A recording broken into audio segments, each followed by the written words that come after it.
Hello students, BE Mechatronics Engineering.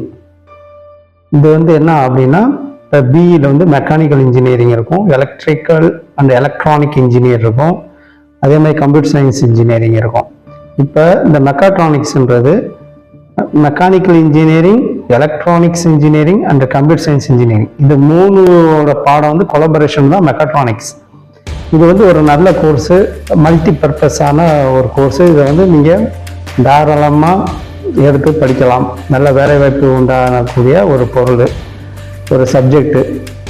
இதில் நீங்கள் high demanded courses தான் அது. நீங்கள் ப்ளஸ் டூவில் நல்ல மார்க் எடுத்து கட் ஆஃப் மார்க் எடுக்கணும். இதுக்கு எல்லா காலேஜ்லேயுமே இந்த மெக்காட்ரானிக்ஸோட கோர்ஸ் இருக்காது, ஒரு சில காலேஜஸில் தான் இருக்குது. இப்போ இப்போ மெக்காட்ரானிக்ஸ் இருக்கிறதுனால என்ன நன்மைகள் அப்படின்னா, இப்போ நீங்கள் சர்க்யூட் டிசைன் பண்ணுறது, சாஃப்ட்வேர் டிசைன் பண்ணுறது, எலக்ட்ரானிக்கு சம்மந்தமாக டிசைன் பண்ணுறது, இப்போ ரோபோட்டிக் ஆர்ம்ஸ் அது மாதிரி டிசைன் பண்ணுறது, ஆட்டோமேட்டிக்காக எதெல்லாம் செயல்படுதோ அது சென்சார் சிஸ்டம் மூலமாக உருவாக்குறது, அது மாதிரி சம்மந்தப்பட்ட படிப்பு. அப்போ இதில் நீங்கள் உங்களுக்கு ஜாப் வேகன்சி அப்படின்னும்போது இந்த மாதிரி உற்பத்தி பண்ணுற ஃபேக்ட்ரிகளுக்கும் போகலாம், ஏரோஸ்பேஸ் டிபார்ட்மெண்ட்டு, ஏரோநாட்டிக்கல் டிபார்ட்மெண்ட்டுக்கும் உங்களுக்கு ஒரு நல்ல வேலைவாய்ப்பு கொடுக்கக்கூடிய ஒரு சப்ஜெக்ட் இது.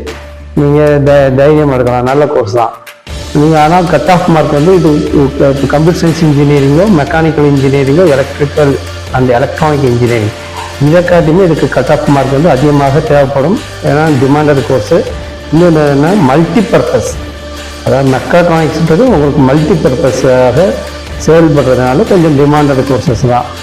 உங்களுக்கு இந்த கோர்ஸை பற்றி மேலும் எதுவும் தகவல் வேணும்னா எங்கள் நம்பருக்கு நீங்கள் கால் பண்ணலாம், இல்லாட்டி மெசேஜ் பண்ணுங்கள். உங்களுக்கு இன்னும் தெளிவாக நாங்கள் இந்த கோர்ஸை பற்றி உங்களுக்கு டீட்டெயில்ஸ் கொடுக்குறோம். ஆல் தி பெஸ்ட் மாணவர்களே.